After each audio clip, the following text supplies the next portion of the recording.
আজকে তৈরি করব মটরশুঁটির ধোকা। প্রথমে মিক্সার জারে এক বাটি সেদ্ধ মটরশুঁটি, দুটো কাঁচা লঙ্কা, এক টুকরো আদা দিয়ে পেস্ট করে একটা পাত্রে ঢেলে নেব। স্বাদ মতন লবণ, সামান্য হলুদ গুঁড়ো, 2 চামচ বেসন দিয়ে ভালো করে মিশিয়ে নেব। এবার একটা থালায় একটু তেল ব্রাশ করে মটরশুঁটির মিশ্রণটা ঢেলে সমান করে দেব। কড়াইতে জল ফুটতে শুরু করেছে। এবার একটা স্ট্যান্ড বসিয়ে তার উপরে মটরশুঁটির মিশ্রণের থালাটা বসিয়ে ঢাকা দিয়ে 10 মিনিট ভাপে রান্না করে নেব। 10 মিনিট পর ঢাকনা খুলে দেখে নেব হাতে লাগছে কিনা। হাতে লাগেনি। এবার নামিয়ে ঠান্ডা করে বরফির আকারে কেটে নেব। কড়াইতে তেল গরম করে একে একে ধোকাগুলো গরম তেলে ছেড়ে দেব। 2 পিঠ লাল করে ভেজে একটা পাত্রে নামিয়ে নেব। মিক্সার জারে একটা টমেটো, 2টো কাঁচা লঙ্কা, হাফ ইঞ্চি আদা দিয়ে পেস্ট করে নেব।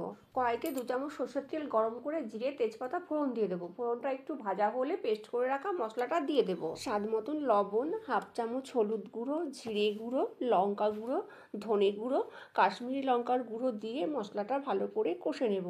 মশলা ভালোভাবে কষানো হয়ে গেছে, তেল ছাড়তে শুরু করেছে। এবার এক বাটি জল দিয়ে ভালো করে মিশিয়ে দেবো। ঝোল ফুটতে শুরু করেছে। 1 চামচ চিনি, হাফ চামচ গরম মশলার গুঁড়ো, ভেজে রাখা ধোকা দিয়ে হালকা হাতে নেড়ে চেড়ে 2 মিনিট ফুটিয়ে নেব।